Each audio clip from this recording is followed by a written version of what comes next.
Hoje nós vamos falar também sobre aquecimento global, com um climatologista que fala que o aquecimento é conversa para boi dormir. Eu não sei se o boi prefere dormir na sombra. Eu vou conversar com o Ricardo Felício. Venha para cá.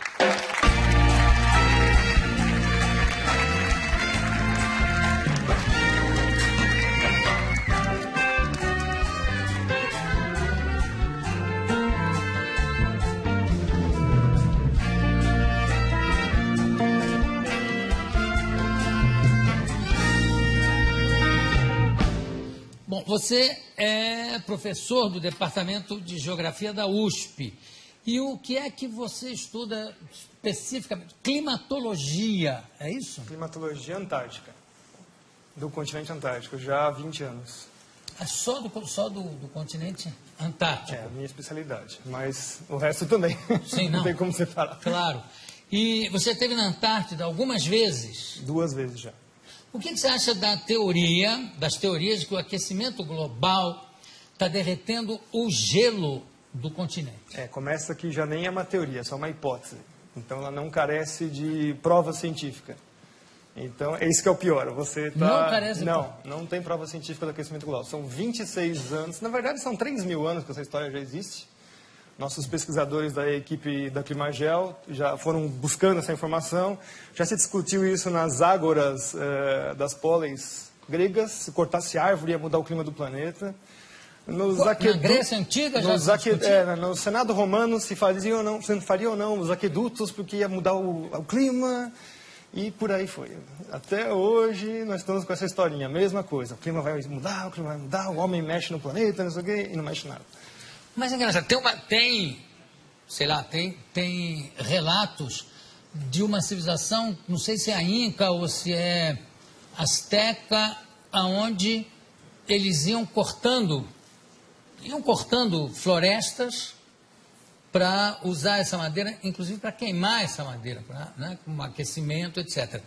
E à medida, quando chegaram nas últimas árvores, que acabou a floresta, que a civilização também começou a cair, a entrar em decadência. Não tem nada a ver uma coisa com a outra. Você destruiu aqui, não tem uma consequência? Não pode ficar... Tem que tomar muito cuidado com isso, porque isso são ações locais e não são ações planetárias.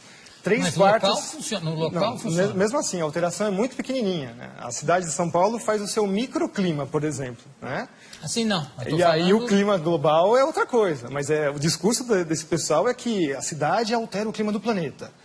Portanto, a cidade tem que se adaptar à mudança do clima, que ela mesma fez. Mas espera aí, raciocínio circular, né?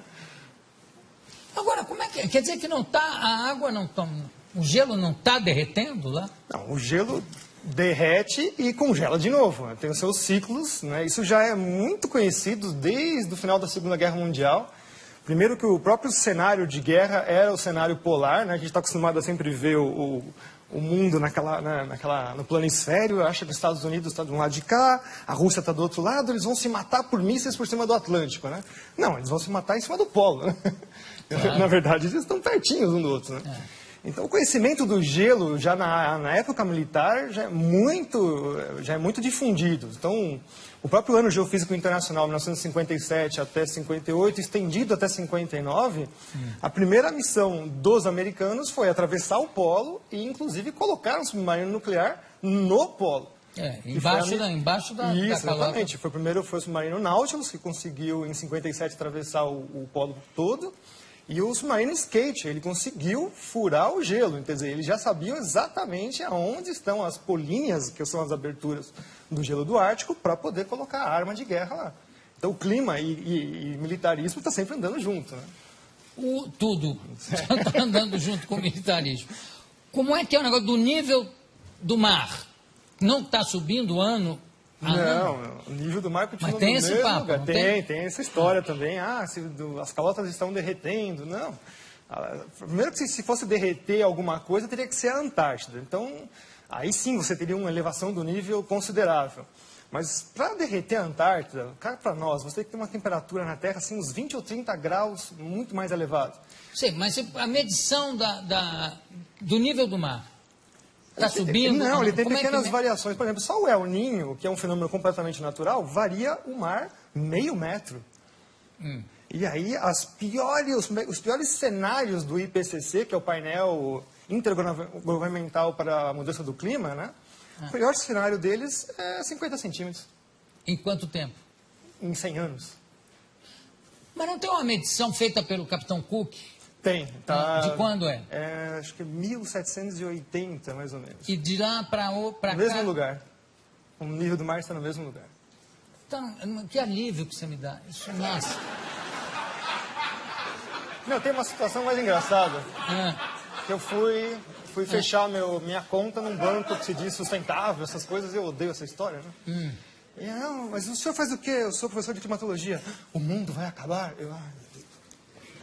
É assim, as pessoas estão assim, apavoradas, o mundo vai acabar. Não, a Mariana estava preocupadíssima, inclusive ela tampa tudo que é espelho até hoje, Por causa do aquecimento com medo global. de ver o reflexo do aquecimento global. O aquecimento global virou o bode expiatório para todos os males da humanidade. Bom, falando em aquecimento, e a famosa, não é a calota polar, como é o efeito estufa? Esse é o pior de todos, né? Essa é uma física impossível. Ai, eu estou tão contente hoje. Quer dizer, o mundo terminar em 2012, nem pensar, né? De jeito nenhum. Tá. Então vamos para o efeito estufa. Como é O que é? efeito estufa é a maior falácia científica que existe na história, né? Primeiro que ele é baseado num conceito científico que não existe. A Terra tem essa temperatura porque ela tem atmosfera, recebe energia do Sol, tem uma interação com a atmosfera, e por lei dos gases, note, não é uma teoria, é a lei dos gases, pressão, temperatura, né, e volume. Então, por causa de ter uma atmosfera, nós temos essa temperatura. Eu adoro essa discussão assim que os aquecimentistas, que são os que trabalham para o lado do aquecimento global. Não, mas o maior exemplo de que o CO2 realmente acaba com o planeta Terra, acabaria com o planeta Terra, é Vênus. Aí eu falo, é? Tá, qual é a pressão atmosférica na superfície de Vênus? Não sei. São 90 vezes a pressão atmosférica da Terra. Portanto, a temperatura lá é de 400 graus na superfície, não é por causa do CO2, é por causa da pressão atmosférica da atmosfera de Vênus. E Vênus também tem o problema da camisa, né? Que deve ter uma certa influência. Agora, quer dizer que não há o efeito estufa? Não, essa física não existe. Então, o negócio do pum dos carneiros da Nova Zelândia, você já ouviu falar nisso? Já! Não é que é uma quantidade tão absurda de puns que vai causar o apocalipse, porque vai estourar com a calota não, como é que chama? Com a famosa camada de ozônio. Que não existe, né? A camada de ozônio é uma coisa que não existe, né?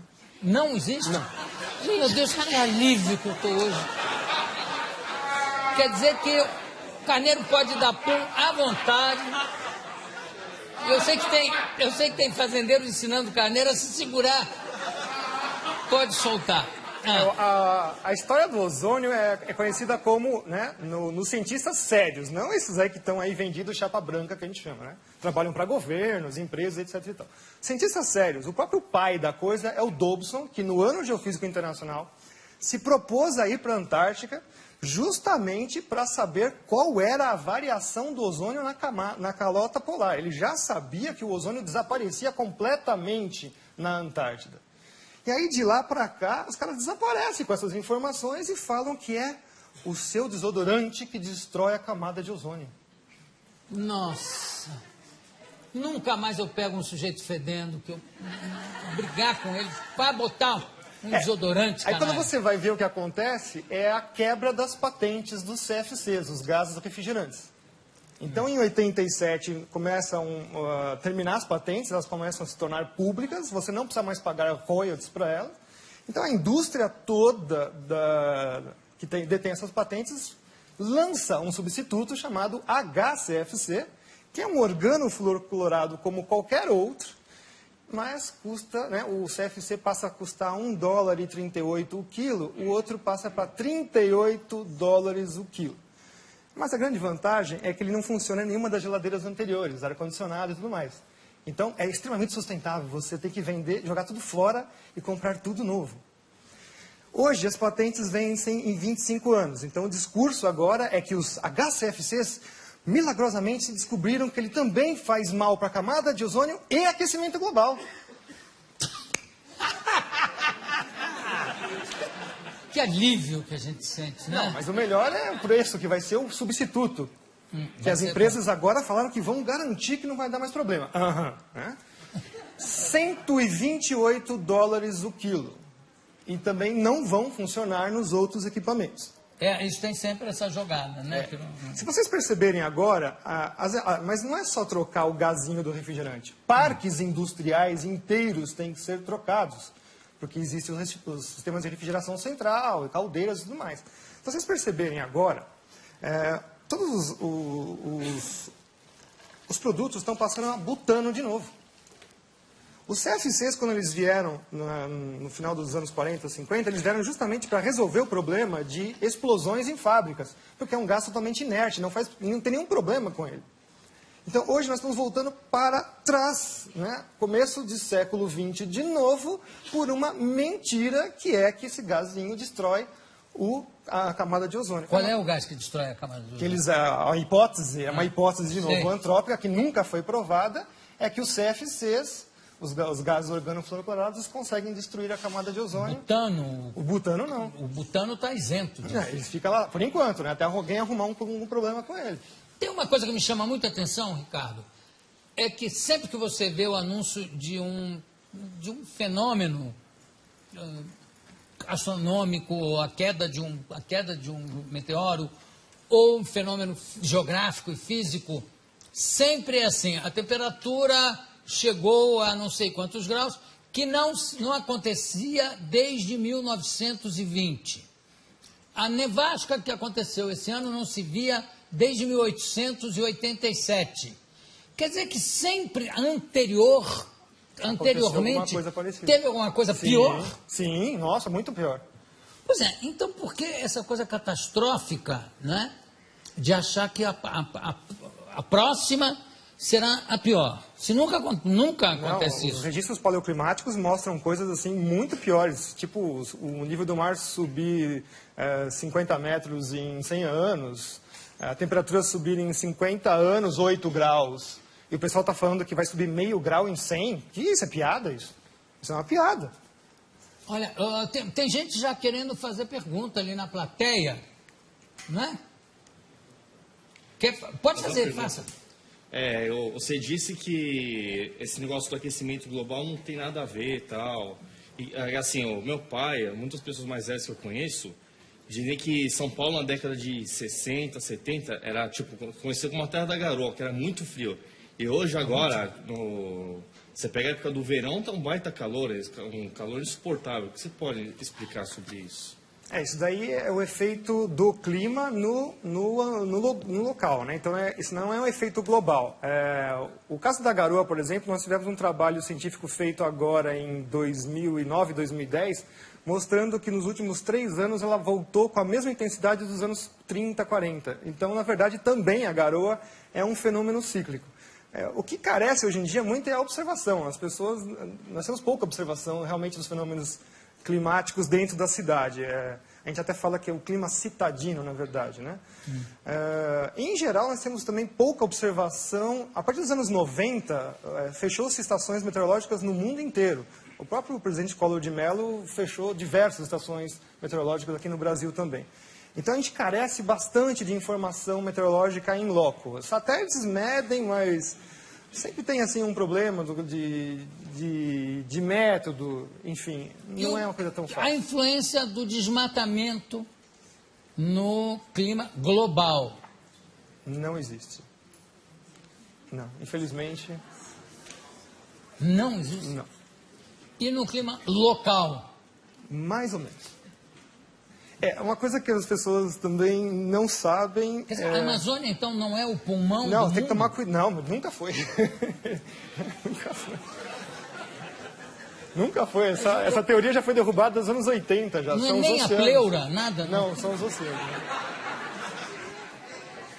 Eu vou continuar aqui com o Ricardo Augusto, vou mais um bloco com ele, porque meu querido amigo, irmão, Juca de Oliveira, tem uma teoria que eu quero colocar aqui para o professor Ricardo para a gente debater.